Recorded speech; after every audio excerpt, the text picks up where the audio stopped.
Thank you so much for being here today. It's an awesome occasion. He has already shed a few tears of joy for us today to let us know he is with us today. So thank you so much for being here in honor and in celebration of both Chairman Boyce and Judy Boyce for all they have done for all of Cobb County and our entire library community. We recognize their contributions to the Cobb County Library system, and we are so grateful, so truly grateful for everything you all have done for Cobb County and for the residents of Cobb County and for the citizens who actually visit our libraries. Thank you for what you've done at Sewell Mill, for your study room, your continued generosity here today with the collection.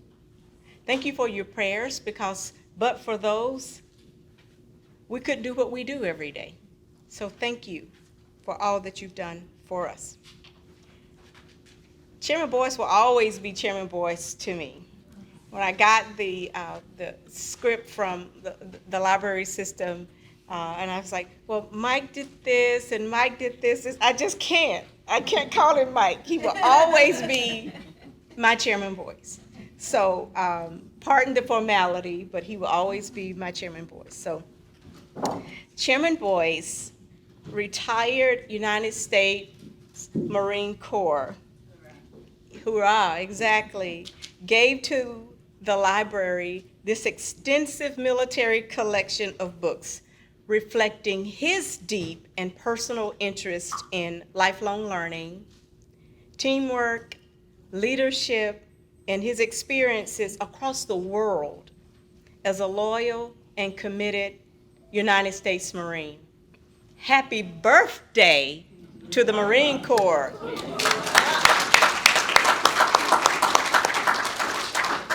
You're going to hear from him a little bit later, too, but happy birthday, Mayor Easterlin, too. Happy birthday.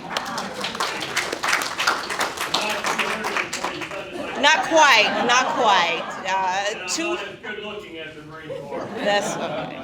But we still love you. We still love you.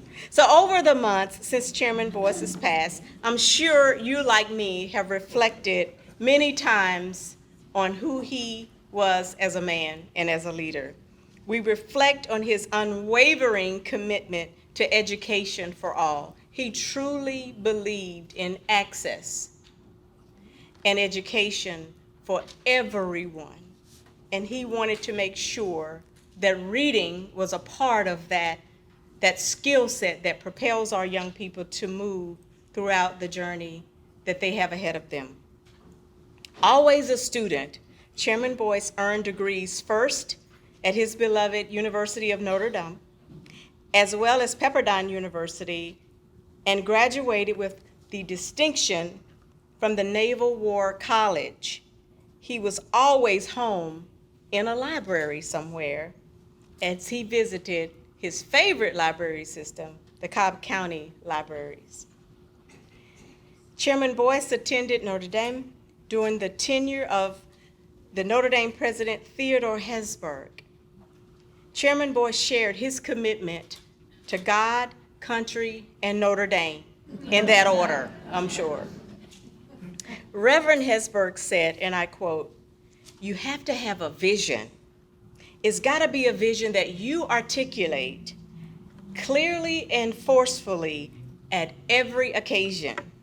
You can't blow an uncertain trumpet," end quote. So thank you all for joining us here today to honor, to sound the trumpet for Chairman Boyce, and Judy Boyce, and their gifts to the Cobb County Library System for all of our children and adults to enjoy.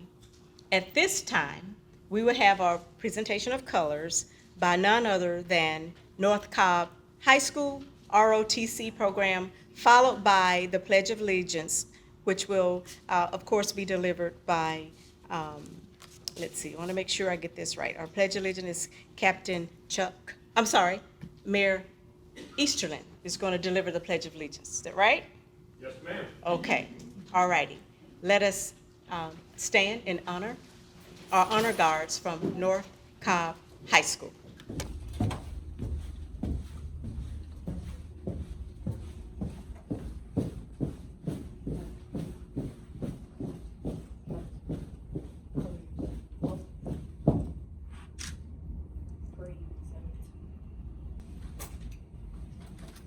Ladies and gentlemen, when you recite the Pledge of Allegiance, may I remind you politely, there is no comma after one nation. It is our faith that led us to this state of independence, if you will. So please recite the pledge after me. I pledge allegiance to the flag of the United States of America and to the republic for which it stands, one nation under God, indivisible, with liberty and justice for all. He would be so proud. He would be so proud of our color guard. He would. Beautiful young people. At this time, we will have our invocation by Captain Chuck Polk of the United States Coast Guard, retired. And then we will have a recognition of our special guest today. So this time. Before we get into the invocation, just a couple of remarks I'd like to make. First of all, good afternoon, everyone. What a crowd. I served in the U.S. Coast Guard and Reserve for 42 years. 13 of those were active duty, retiring 10 years ago as a captain, level 06, which was the same rank that Mike held from 30 years in the Marine Corps. In retirement, I have been also a member of the American Legion, Post 304, currently serving as Post Chaplain and also co-chair of our Joint Legion VFW Honor Guard. Back in June, Lewis Bramlett, who's standing right back in the back there, if you raise your hand, Lewis, everybody can see you. Lewis is vice chair of the Kennesaw City Cemetery Preservation Committee, and we first met last May 30th for a ceremony that was ultimately rained out at the cemetery for Memorial Day. After that, shortly, Lewis contacted me about an as yet to be planned out event that was and is culminating today in this fine library. Lewis knew of my Legion connection and asked me if we would be interested in providing some form of honors that would properly recognize Mike's service to his country, and that is what is occurring also for his memory today. So when Nicole Knox contacted me last Friday with the details at last, it was time to determine what best to do to properly honor Mike, Judy, and family. What we decided would be to offer a heartfelt prayer at this time in the form of our invocation. But what Lewis did not know then was my all too brief connection with Mike the last couple of years of his life. See, back in 2019, I had been asked by Chris Brown from the Marietta chapter of the Kiwanis Club to be the principal speaker and grand marshal of the Marietta Veterans Day Parade. That's when I first met Mike up on the bandstand when he was still chairman of the Cobb County Commission. As the Coast Guard representative on the platform on subsequent Veterans Day events, I got to see and speak with Mike there, both of us in our service uniforms. And how splendid he did look in his uniform. Coast Guard can't come close to what Marines look like in uniform. Any Marines in the room? And we don't say former or ex either. They're always Marines. I only wish I could have known him longer, especially after reading the great things said about him after his passing nearly 11 months ago. Judy, when you said Mike was happiest in his entire life, that last period up in Notre Dame, teaching those students about life, it put a huge smile on my face. So with all that said, let us uncover, if we have covers, and bow our heads in prayer. Dear Lord, Heavenly Father, we call on your name today to bring your child, Michael H. Boyce, front and center in heaven as we honor him today at this place on your earth. We know his official honors were done earlier this year after you had called him to be with you in eternity. Today, though, marks the Boyce family's gracious donation of Mike's collection of military books to the North Cobb Regional Library. We are thankful to you for guiding them to do this for all the library patrons who will surely read them well into the future. We pray you keep Judy and all of the Boyce clan safe and healthy, all in accordance with your plan for each of them. We lovingly offer this prayer in your name. Amen. Thank you. Good afternoon, everyone. Good afternoon. It certainly is an honor to be recognized for your service and contribution that you've had in life. But it's a very unique honor to get a peek into someone's soul. And I think the books that we read, they are quite telling of who we are as a person, what our interests are, and where our passions lie. And it is a very unique and touching way of memorializing Chairman Boyce by having his collection here at this library to reach so many who come to this facility and to impact generations beyond today. You know, faith is certainly a great equalizer, and God sees us for who we are individually, and He knows our spirit. But I've just been raised to know that education is also a great equalizer. And the gift of knowledge goes a long way in uniting all of us. And I want to thank you, Judy, for this gesture that you're making to Cobb County and remembering your husband in a way that can uplift us all. So thank you, and thank you, Cobb Libraries. Thank you for doing it this week, this day, as we honor all of our veterans. And I think that's also very fitting for this gesture that's being made. Thank you. Thank you for everyone being here today. And Judy, I know you'll hopefully get a chuckle out of this, but as I was thinking about today, I was like, oh my gosh, what am I gonna say?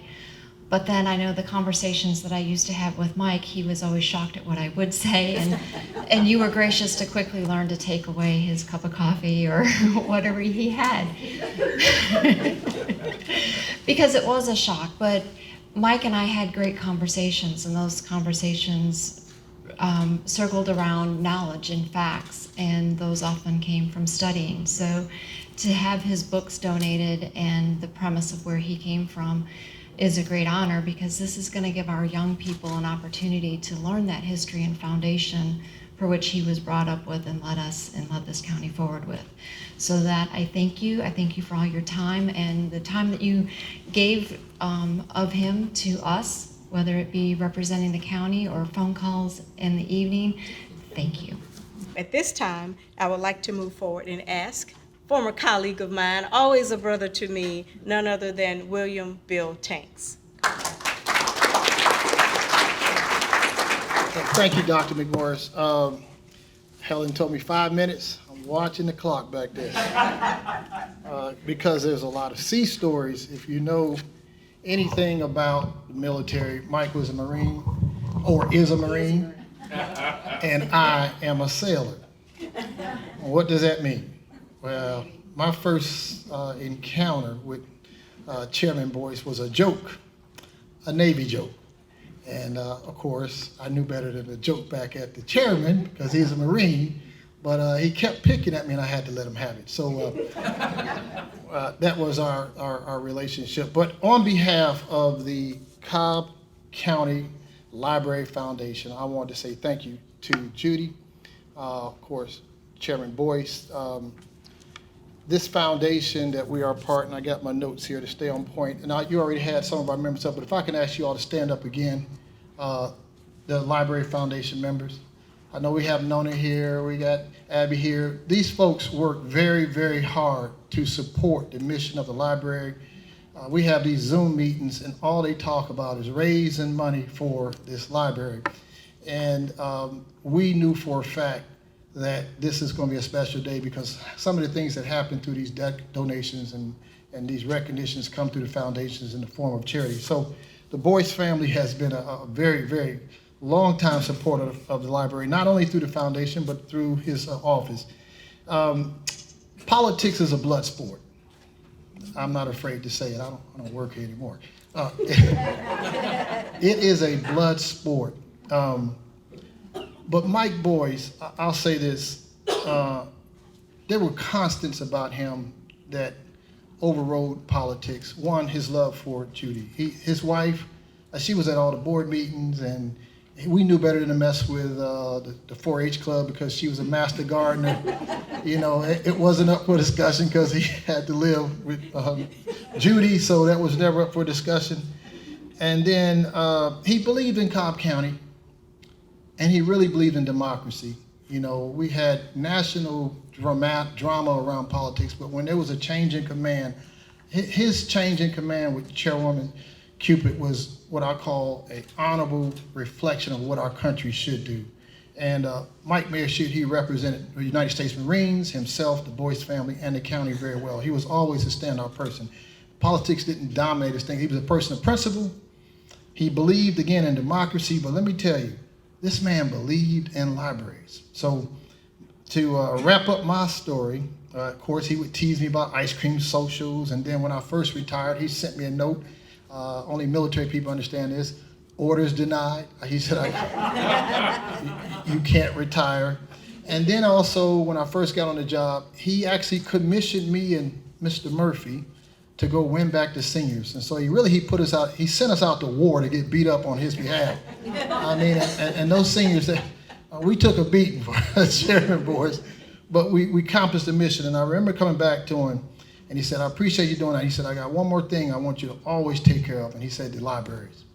And that was not up for negotiation. That wasn't up for compromise. He was persistent in making sure that libraries were open. He wanted them open longer. He wanted whatever it took. He wanted to make sure our libraries were supported because he believed in it. So this is very fitting. As you said, Chairwoman Cupid, it's very fitting for him because this is not just a show. It's something he really believed in. It's something he did from his heart. The stories about how libraries meant to him when he was a child. What libraries meant to you, Judy, when you were young. It just reflects that you all are giving back. So on behalf of the foundation, I want to say thank you. Thank you very much because you helped us achieve our mission, and that is support literacy and education here in our county through our libraries. Thank you very much. So Mike Boyce's military collection here at North Cobb Regional Library is an invaluable resource for community members to learn about military history. Moreover, it is a window into what Chairman Mike Boyce was passionate about. Today, I'll be sharing a very brief description of selected books in the collection. Because there are almost 250, I won't be able to cover everything. I'm sure we all want dinner sometime. But I do hope to give you a good idea of the collection as a whole. So as has been said, Mike Boyce served in the United States Marine Corps as a colonel, and his love both of the military and of the Marines can be seen in his legacy here at our library. The Marine Corps is the best represented of the U.S. military's branches. The first book I'll be highlighting today is shown at the far left, and is Brian Riggs' Flamethrower, which tells the story of the World War II recipient of the Medal of Honor. In the middle is Miracle at Belle Isle Wood by Alan Alexrod, about a crucial World War I battle that transformed the Marine Corps. Additionally, Quantico by Bradley E. Gennard and Michelle A. Kroll is about the history of the Marine Corps' largest base. Both modern and ancient wars of the Middle East can be found.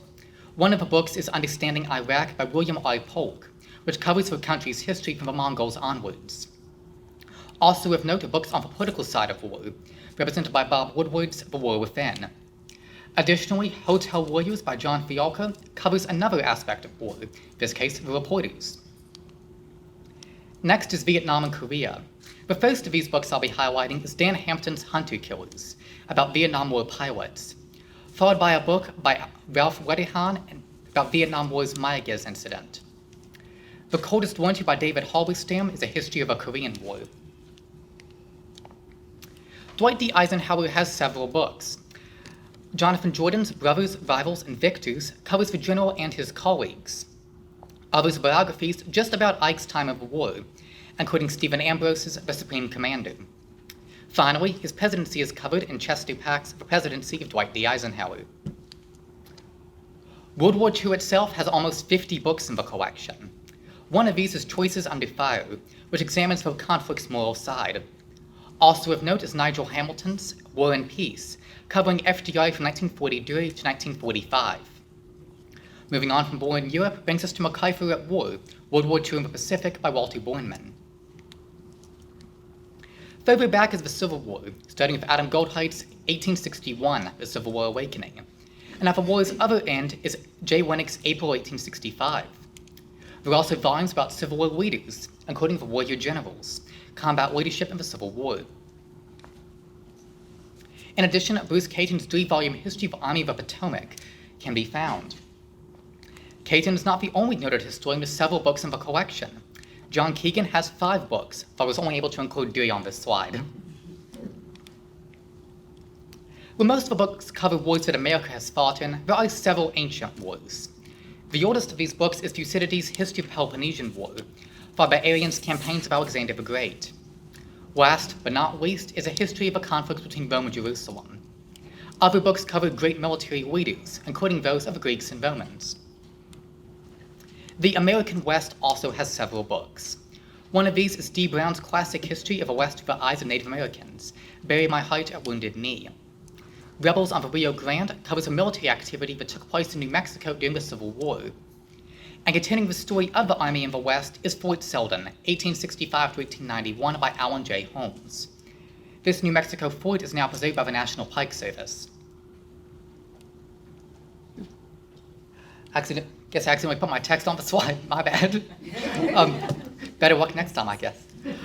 Other miscellaneous wars in the early United States are covered. The first is, of course, American Revolution, represented by the War of American Independence by Don Higginbotham. The Barbary Wars of Thomas Jefferson's presidency are covered in Thomas Jefferson the Tripoli Pilots by Brian Kilmeade and Don Yeager. The Barbary Wars are mentioned in the Marine Hymn, from the halls of Montezuma to the shores of Tripoli. Finally, from the same authors is a book about Andrew Jackson and the War of 1812. Well, a large majority of the books are non-fiction. There are several works of fiction in the collection. The first is Tom Clancy's famed debut novel, The Hunt for Red October, followed by 2 books by Jeff Shaara. One is a novel of the Battle of Shiloh, and the other, shown in the middle, is about the Korean War. One final book is Eclipse of the Crescent Moon, a classic work of Hungarian literature set in the series of wars in the 16th century. Covering everything from Alexander the Great to the generals of today, the Mike Boyce collection is a sweeping study of military history. It's also a window into what Mike Boyce loved to study. Thank you.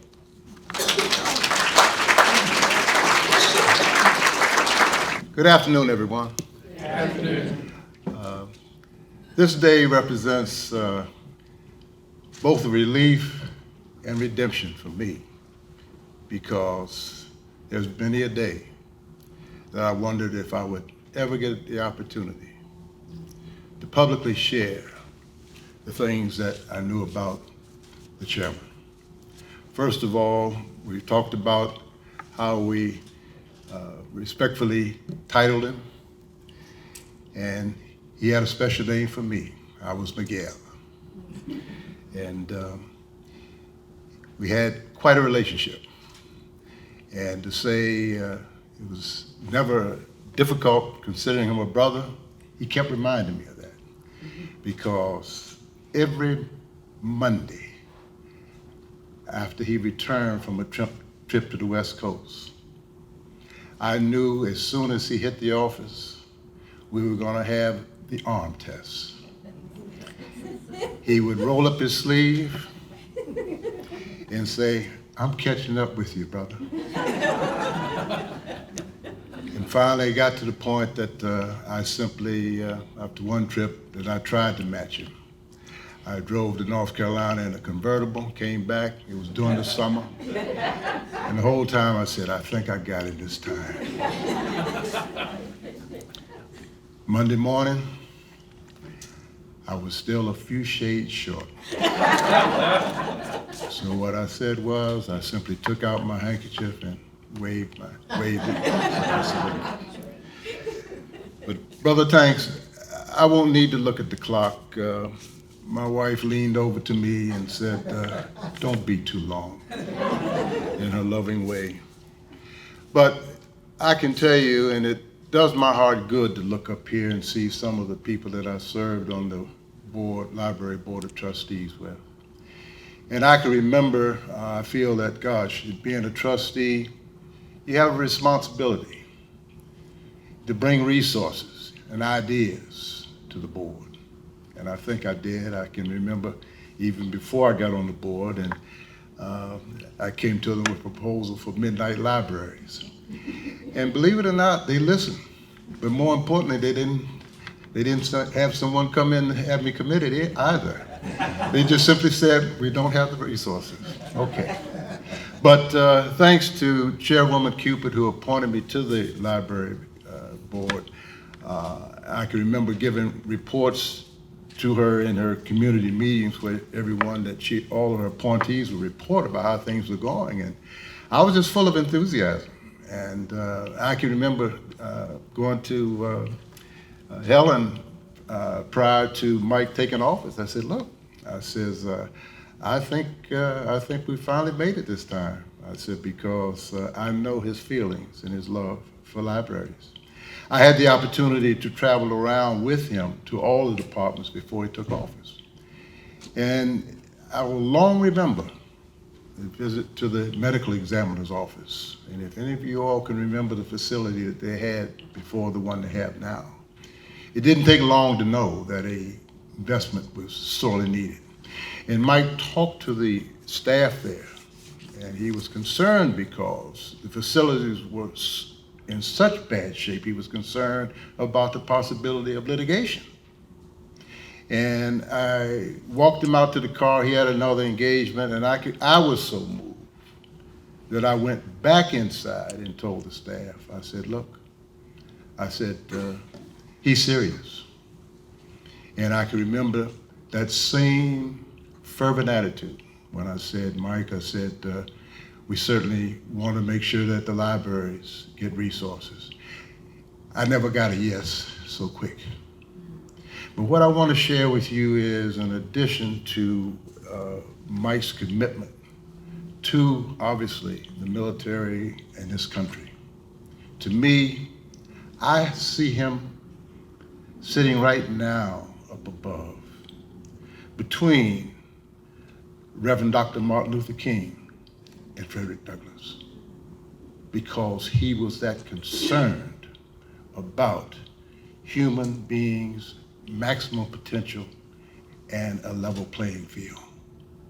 And it was because of that that, to me, he became the master of what I call the power of story, a master of the power of thank you. And what do I mean by that? I never met anyone who put so much value in the word thank you.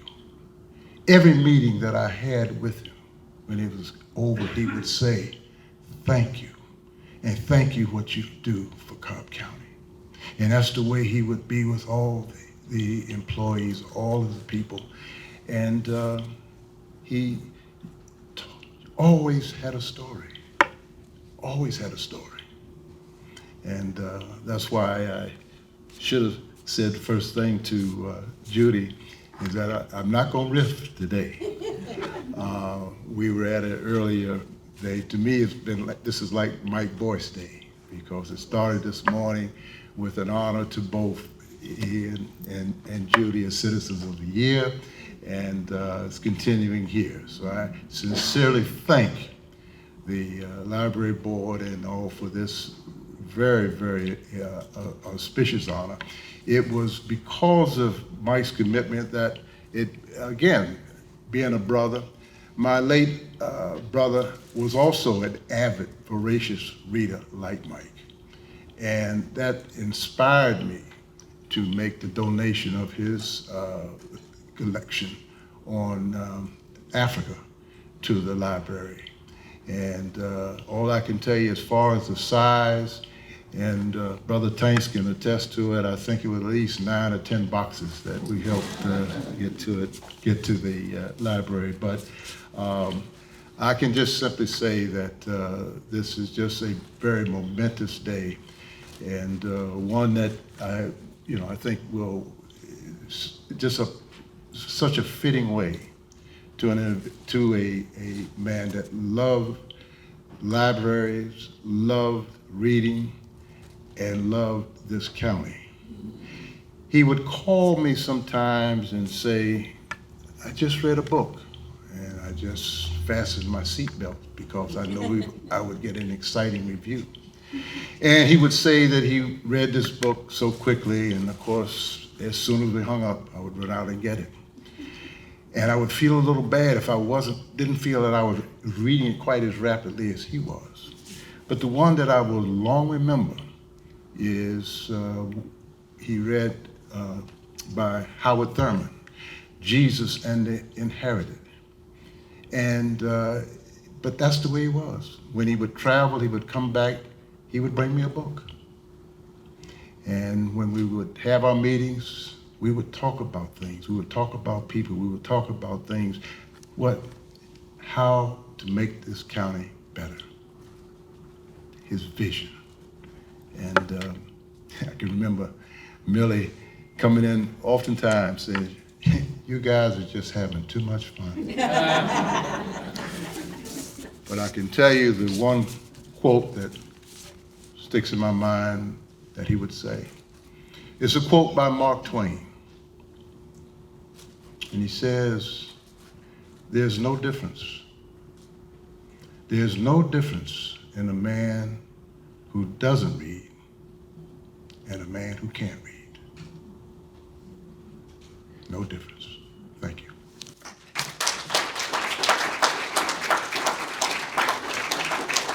She is probably the most humble, sweetest person I've met. We have formed a friendship as well. We have a lot in common. We've gone through a lot together, and I've learned to lean on her, and she knows how I feel about her husband, whom she loaned him to us, and he became my friend. We used to joke all the time, he and I remember very clearly too, Mike, a story where we were going to be giving money back to a department, and Chairman Boyce, in his infinite wisdom, and said, so, wow, that money's coming back to the general fund, right? And I said, not so fast, ghostwriter. To this day, on my desk is an ink pen pencil letter opener set that basically says, not so fast, ghostwriter. Yes, exactly, he gave that to me. But you all know Judy as Chairman Boyce's wife, but Judy is, in and of her own right, a very special lady. Judy is a native of Georgia. She was born in Atlanta. She earned her bachelor's degree in science in the area of zoology from the University of Georgia. I never knew that, Judy. She worked at Emory University for 2 years in biochemistry. Yes, she served as a flight attendant for 32 years with Delta Airlines. Judy is a master gardener, as Mr. Tanks already mentioned, and she too is an avid reader. What a combination for the both of you to have found the love of books together. So without further ado, I introduce to no one in this room, but bring back before you the one and only Miss Judy Boyce.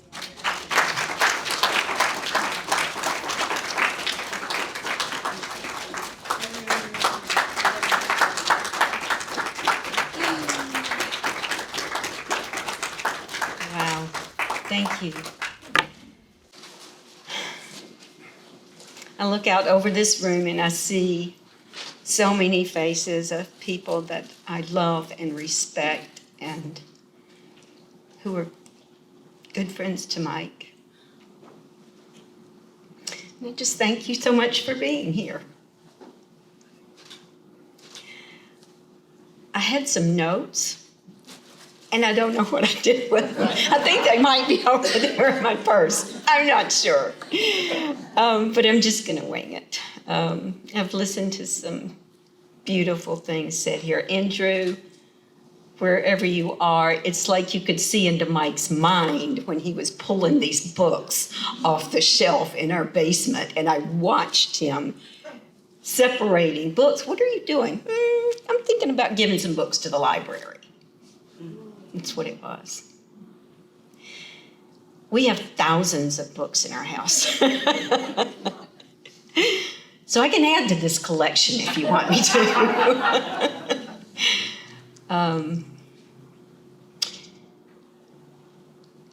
Last school year, while we were up at Notre Dame, we rented a house up there while we were in school. And every afternoon and early evening after dinner, we would go study for a while. And then we would meet up in the living room and we would watch TV for a little bit. Well, he came in early one night and he was excited. And for Mike Boyce to be this excited, I mean, it was a level of excitement, like I was surprised. And he had a picture on his phone. And I wish I still had this picture, but he was good about cleaning up all his files. Don't know who sent him a text, but it was a selfie. And it was a picture of a book that he was checking out of this library. And it had a plate in the front from the Mike Boyce collection. So if you ever find out who that was, let me know, because I forgot. I think I want to tell some personal stories about Mike. He was born in California. When he was 2 months old, he went to Japan because his dad was in the Army. Both of his parents had been in the Army, but when Mike's mom, they met in the Army. And when Mike's mom got pregnant with Mike, she and the Army, back in those days, had to part ways. She could no longer be in the Army. So I joke with him that long way before he was ever in the Marine Corps, he got kicked out of the Army. Yeah. From the time he was 8 years old, Mike wanted two things. His dream was two things. One, to go to Notre Dame, and the other one was to be a Marine. And of course, this day, there's no better day for Mike or for any Marine. Anthony back there can tell you that this day, the Marine Corps birthday, was more important to him, more important to any Marine, than their own birthday or their wife's birthday or anniversary. But 25 years ago today,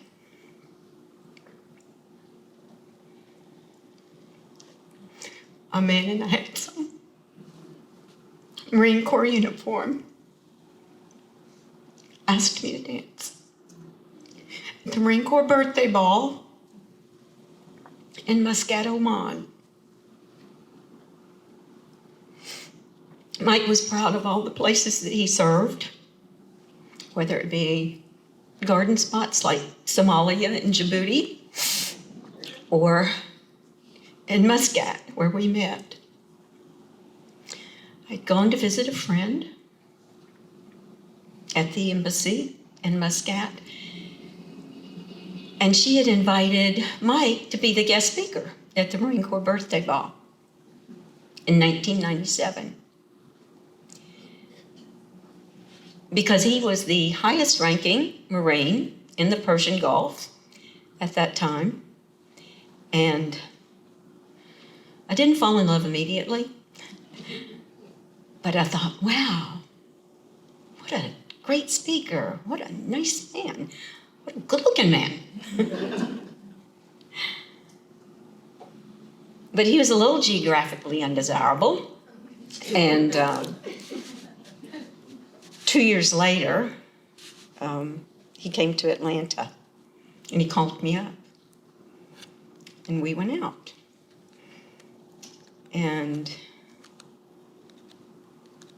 about 2 weeks later, we decided we needed to get married. And we did 4 months later. The kids that I mentored at church were all upset when I told them that we had made a decision that we were going to get married. We said, a decision, because they wanted to know how he proposed. And I said, well, you know, we talked about it, and we had so much in common, and we feel like we can really develop a strong love for each other. We have an attraction, and we just made a decision. And they said, no, that won't do. That won't do. So the next time he came to Atlanta, he had my ring, and he took me to the chapel at the church. He got down on one knee, and he gave me all the reasons that he wanted to marry me. That Marine Corps birthday ball 25 years ago was one of the greatest days of my life.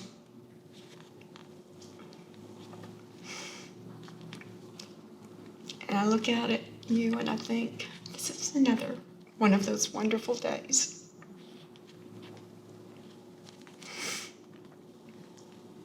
And I have no idea what I was going to say, but all of that is from the heart. And I just thank you so much for loving him, for supporting him.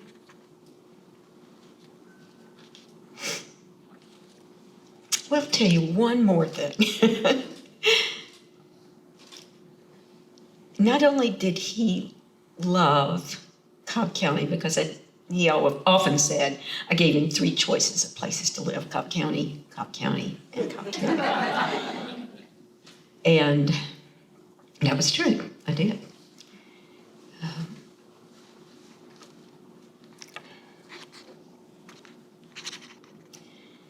He once visited a library in one of his cross-country trips, driving, somewhere in the southwestern United States. It was a library that served Mexican kids and American Indian kids. It was a very poor library. And every year, until he died, he sent a nice check to them at Christmas. And after he died, I found out that he supported a library somewhere in Eastern Europe, too. So he did love his libraries. He did. And so again, thank you. Thank you for coming.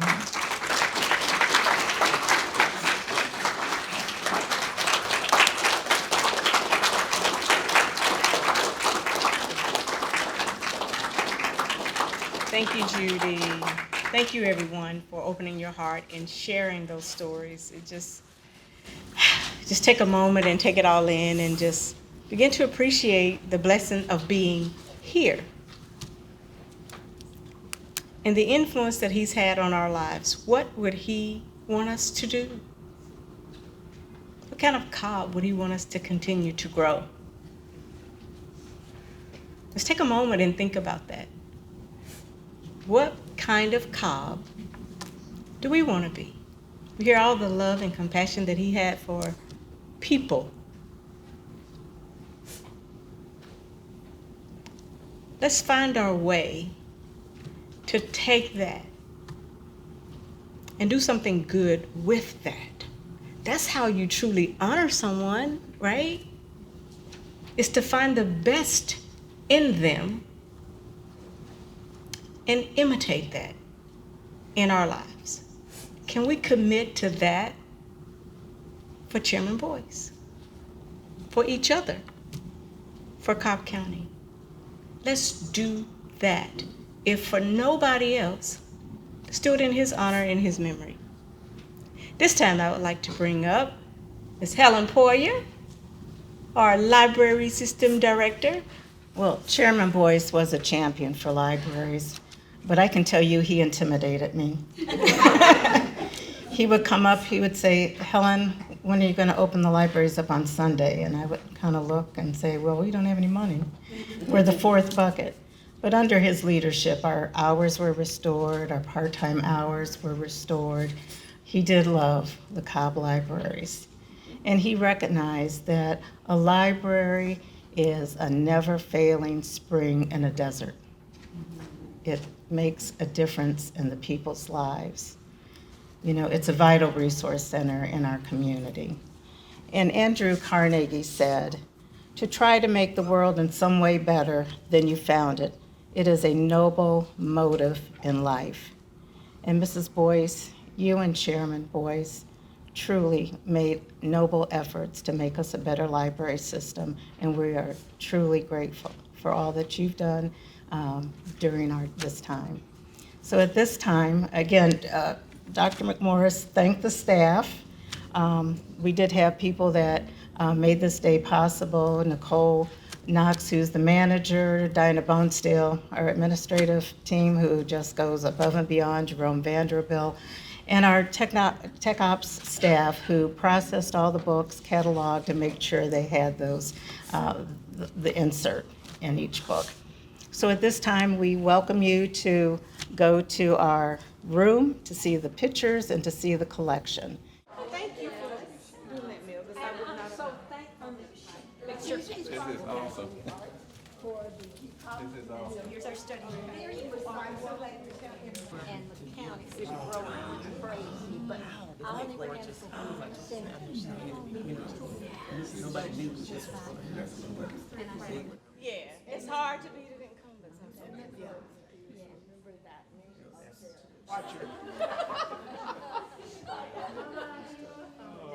He did indeed. This is what was important. Okay. You might get you that. I think it was when he was. He told me, and I forget, what is that, the one with the mirror? That's the Pentagon in the rear. We do. Good.